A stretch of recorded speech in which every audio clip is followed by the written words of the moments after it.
दोस्तों, आज से 1400 साल पहले कुरान करीम में जो बताया गया था, आज साइंस ने साबित किया कि वो 100% सच था। इस्लाम में सोवर खाना हराम है, ये सबको पता है, किसी को बताने की जरूरत नहीं। लेकिन अगर ये पूछा जाए कि साइंस का इसके बारे में क्या तहकीक है और आखिर क्यों इस्लाम में सोवर खाना हराम है, तो एक या दो लोग इस सवाल का जवाब दे पाएंगे। दोस्तों, आज की इस वीडियो में हम आपको इसके पीछे वो साइंसी हकायक बताऊंगा कि आखिर इस्लाम ने सोवर खाना क्यों हराम किया है। आखिर सऊदी अरब ने खिंजीर खाने पर मुकम्मल पाबंदी क्यों लगा रखी है।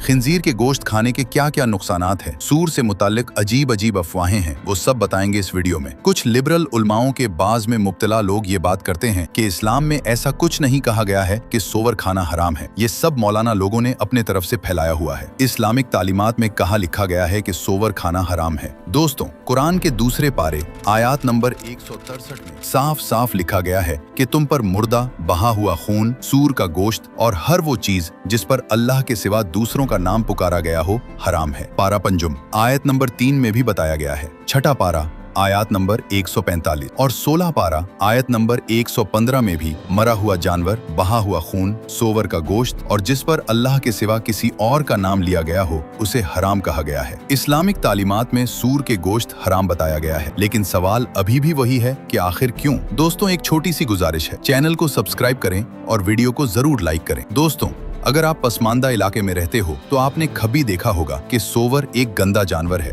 क्योंकि वो कीचड़, गंदा पानी में डूबा रहता है और इंसानों का फौजला खाता है। अब आप सोचिए, जो सोवर इंसानों का फौजला, गंदगी खाता है, मुर्दा जानवर खाते हैं, तो क्या इस सोवर का गोश्त खाने के लायक हो सकता है? तो एक आम इंसान का जवाब नहीं, मैं होगा। कुछ लोगों के जहन में ये सवाल भी आ सकता है कि बड़े शहरों और तरक्की याफ्ता ममालिक में सोवर तो पार में होते हैं, वो जहाँ रहते हैं वो जगह साफ सुथरी होती है और पसमानदा इलाके में पार नहीं होते, तो इसलिए वो गंदगी में रहते हैं। जबकि सच्चाई ये है कि सोवर का फितरत ही गंदा है, वो जहां भी मौजूद हो वो गंदगी खाएगा ही खाएगा। ऐसे में पार में रहने वाले सोवर एक दूसरे के फौजला को खाते हैं, यहाँ तक कि अपनी गंदगी को भी खा जाता है। इन चीजों को देखकर एक आम इंसान कभी भी सोवर का गोश्त खाना पसंद नहीं करिएगा। लेकिन फिर भी अगर उन चीजों को साइड पर करें और सोवर के गोश्त से होने वाले नुकसान के साइंसी वजूहात को देखें, तो पहले नंबर पर आता है उसके जिस्म की बनावट। शायद आपको ये पता होगा कि खिंजीर को पसीना नहीं आता। कुछ लोग कहेंगे कि नहीं आता तो नहीं आता, इसमें क्या मसला है? इसमें बहुत बड़ा मसला है, क्योंकि जिस्म से पसीना निकलना बेहद जरूरी होता है। उसके कई फायदे होते हैं, जैसे कि पसीना निकलने से जिस्म की अंदरूनी दर्जा हरारत बरकरार रहता है। साइंस के मुताबिक अगर जिस्म किसी भी वजह से ज्यादा तवानाई पैदा करता है, तब भी वो पसीना बनकर पानी और नमी की सूरत में बाहर निकल जाती है। साथ ही साथ कुछ मुज़ीर मवाद भी पसीने के साथ निकल जाते हैं। दोस्तों,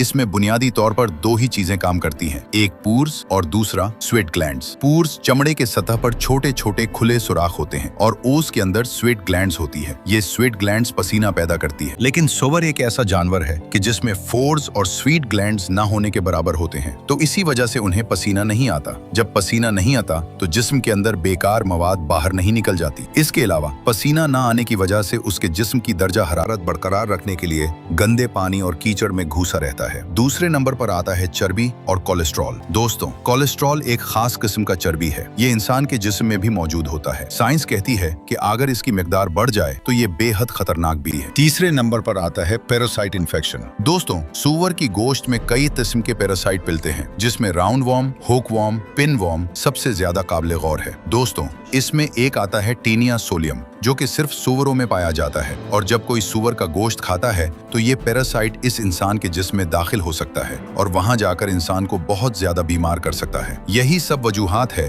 कि जिसकी वजह से इस्लाम में सूअर खाना हराम है और साइंस ने भी साबित किया। लेकिन ऐसा भी नहीं कि ये सिर्फ इस्लाम में मना किया गया है। अब आपको थोड़ी सी हैरानी होगी, क्योंकि यहूदी मजहब में भी सूअर खाने से मना किया गया है। ल्यूटी का चैप्टर 11, जो कि साफ और गंदा गिज़ के बारे में बताता है, इसके तीसरी आयत में कहा गया है कि वो जानवर जैसे भेड़, हरन, जिनके खुरद दो हिस्सों में तकसीम हुए हैं और वो जोगाली भी करता है, उन्हें खाया जा सकता है, जबकि सूअर जोगाली नहीं करते, इसलिए उसे नहीं खाना चाहिए। इस तरह कहा गया है कि सूअर भी गंदा है, बावजूद इसके कुरद दो हिस्सों में तकसीम हुआ है, फिर भी वो जोगाली नहीं करता, तुम्हें इसका गोश्त नहीं खाना चाहिए। दोस्तों, पूरी दुनिया में सिर्फ एक दिन में तकरीबन 38 लाख के करीब सूअर को काट कर खाया जाता है। सिर्फ ये एक दिन में है, पूरे साल का आप अंदाजा लगा सकते हो। सूअर के गोश्त को लेकर जो अलग अलग मज़ाहिब और अलग अलग सोसाइटी में बैन लगाया गया है। इसमें सिर्फ मुसलमान ही हैं जो इसे ईमानदारी से फॉलो करते हैं और सूअर को नहीं खाते। अब आते मैथ की तरफ। अगर आप मुसलमान हैं तो ये बात आपने जरूर सुनी होगी कि सूअर का नाम लेने से 40 दिन के लिए जबान गंदी हो जाती है। ये बात भी मशहूर है कि एक दफा इंडिया में मस्जिद में इमाम ने अपने तकरीर के बीच सूअर का नाम लिया तो लोगों ने उन्हें मस्जिद की इमामत से ही हटा दिया। सूअर खाना हराम है। इसका खून,